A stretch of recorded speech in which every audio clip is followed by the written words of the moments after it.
নির্বাচনের আগে আমাদেরকে চটকদার অনেক অনেক কথা বলে না, কিন্তু আমরা দেখতে পাই গত 54 বছরে আমরা যাদেরকে নেতা বানিয়েছি এই নেতারা বারবার আমাদেরকে প্রতারিত করেছে।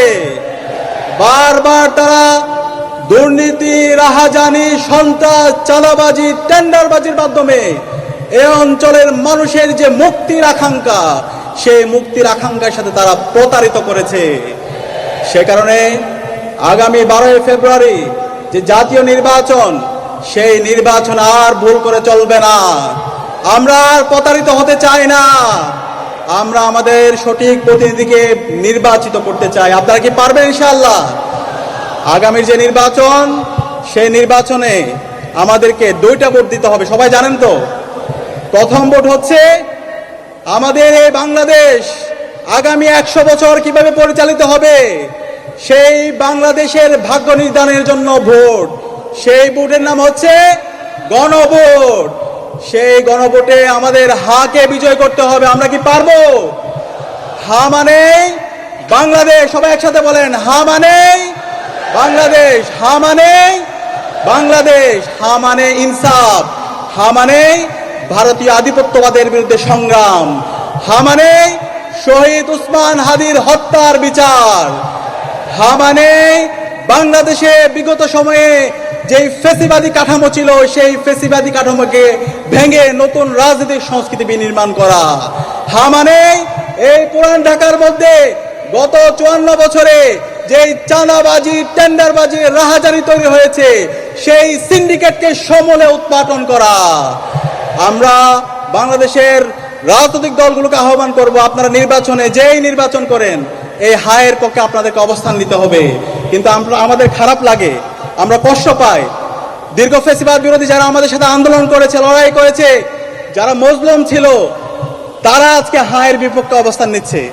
তারা ঘন্টার পর ঘন্টা বক্তৃতা দেয়, কিন্তু তাদের বক্তৃতার মধ্যে এই হায়ের পক্ষে তার ক্যাম্পেইন দেখতে পায় না। এটা পুরো জাতির জন্য লজ্জা।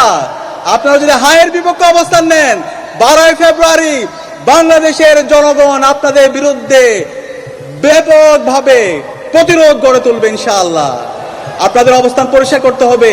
সারা দেশে বিভিন্ন জায়গায় বক্তৃতা দিচ্ছেন, কিন্তু এই বক্তৃতার মধ্যে হায়ের পক্ষে আপনাদের কোনো ক্যাম্পেইন দেখছি না।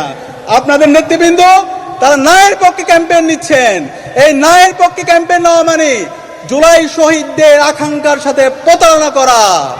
এই ন্যায়ের পক্ষে অবস্থান নেওয়া মানে গত 16 বছরে বাংলাদেশে যে ফ্যাসিবাদ কায়েম হয়েছে, হাসিনার যে ফ্যাসিবাদী রাষ্ট্র প্রকল্প আছে, তার পক্ষে অবস্থান নেওয়া।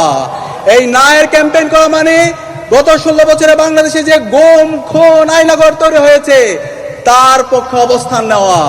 আমরা অনুরোধ করব, দ্রুত আপনাদের অবস্থান পরিষ্কার করেন।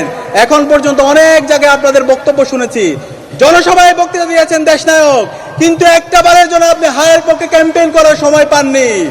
আমরা জানতে চাই আপনাদের অবস্থান পরিষ্কার করেন।